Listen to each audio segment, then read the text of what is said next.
साथियों नमस्कार। स्वागत है आप सबका अपने चैनल विवेक ओझा ऑफिशियल में। साथियों, अमेरिकी राष्ट्रपति डोनाल्ड ट्रंप कह रहे हैं कि ब्रिक्स टूट चुका है, ब्रिक्स अब खत्म होने के कगार पर है।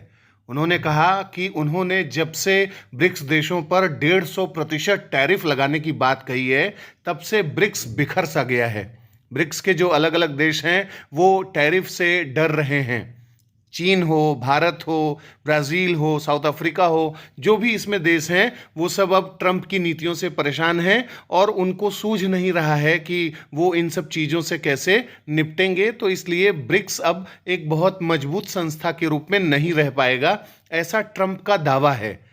अब हमें इस बात की पड़ताल करनी है कि क्या वाकई में ट्रंप के बातों में कुछ दम है, या फिर ऐसे ही वो जिस तरीके से हमेशा वार्निंग देते रहते हैं, कुछ न कुछ बातें कहते रहते हैं, बस वो उसी रूप में इसको उठा रहे हैं। तो साथियों, ब्रिक्स इमर्जिंग मार्केट इकोनॉमीज़ का एक बहुत महत्वपूर्ण ग्रुपिंग है और इसमें नए नए देश भी अब शामिल हो चुके हैं।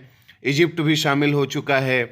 तो कहने का आशय यही है कि अब ब्रिक्स को लेकर के जो इन्होंने एक कॉमन करेंसी को लेकर के क्वेश्चन मार्क उठाया ट्रंप ने, कि अगर ब्रिक्स देश ये सोचते हैं कि वो डॉलर को रिप्लेस कर देंगे और डी डॉलराइजेशन के प्रोसेस को शुरू कर देंगे, जैसा कि 15वें ब्रिक्स समिट में कजान में जो रशिया में हुआ था, उसमें रशिया ने भी कहा कि हम मिल करके डी डॉलराइजेशन के प्रोसेस को शुरू करेंगे, क्योंकि दुनिया भर में डॉलर का वर्चस्व ज़्यादा है, ग्लोबल ट्रेड में डॉलर का एक्सेप्टेंस ज़्यादा है। तो ब्रिक्स की एक रीजनल करेंसी, एक कॉमन करेंसी बने और उसमें ब्रिक्स के देश व्यापार करें। जब से ये बात जो है विकासशील देशों के मुंह से ट्रंप सुन रहे हैं, तब से उन्होंने ठान लिया है कि ब्रिक्स को टारगेट करना है। अगर ब्रिक्स जो है अमेरिका को टारगेट करने के लिए एक कॉमन करेंसी बनाने पर काम कर रहा है, तो वो भी उसे जो है दंड देंगे।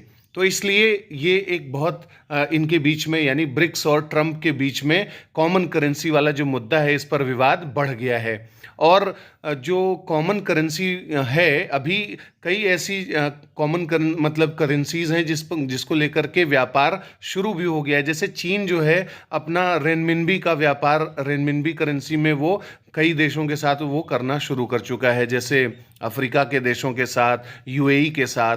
तो अब धीरे धीरे देखा जा रहा है कि जो ग्लोबल एक मोनोपोली रही है डॉलर की, इन सबको किस तरीके से चुनौती देने की कोशिश ब्रिक्स ने करी है, और ये बात रास नहीं आ रही है ट्रंप को। इसीलिए वो ब्रिक्स के फ्यूचर पर क्वेश्चन मार्क लगा रहे हैं और कह रहे हैं कि ब्रिक्स ख़त्म है।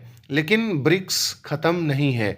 उसके पीछे रीज़न ये है कि भारत और चीन भले ही चाहे जितने दुश्मन हों, और इसमें रशिया भी बैठा हुआ है ब्रिक्स में, ये देश ये इस बात को जानते हैं कि विकासशील देशों की आइडेंटिटी को क्रश करने की कोशिश विकसित देश करते हैं, और कुछ न कुछ ऐसे मुद्दे जरूर हैं, भले ही राजनीतिक मतभेद हों इन सब देशों के बीच में, यानी खासकर चीन और भारत के बीच में, लेकिन ये एक कॉमन एजेंडा बनाते हैं ब्रिक्स के लेवल पे कि कैसे ये एक मल्टीपोलर इकोनॉमी की तरफ आगे बढ़ेंगे। और जो विकसित देश हैं, यूरोप के देश हैं, अमेरिका हैं, ये सब ट्रेड में, कॉमर्स में, बिजनेस में, इन्वेस्टमेंट में, इन्वायरमेंट में, इंटेलेक्चुअल प्रॉपर्टी के मुद्दे पर जो विकासशील देशों को हमेशा धौंस दिखाते हैं, ऐसी डिस्क्रिमिनेटरी पॉलिसीज़ बना करके इन्हें टारगेट करने की कोशिश करते हैं, तो इनके लिए एक प्रेशर ग्रुप के रूप में तो काम करना ही होगा। तो इसलिए जो इमर्जिंग मार्केट इकोनॉमीज़ हैं, उनका अस्तित्व और उनका रिलेवेंस लगातार बना रहेगा।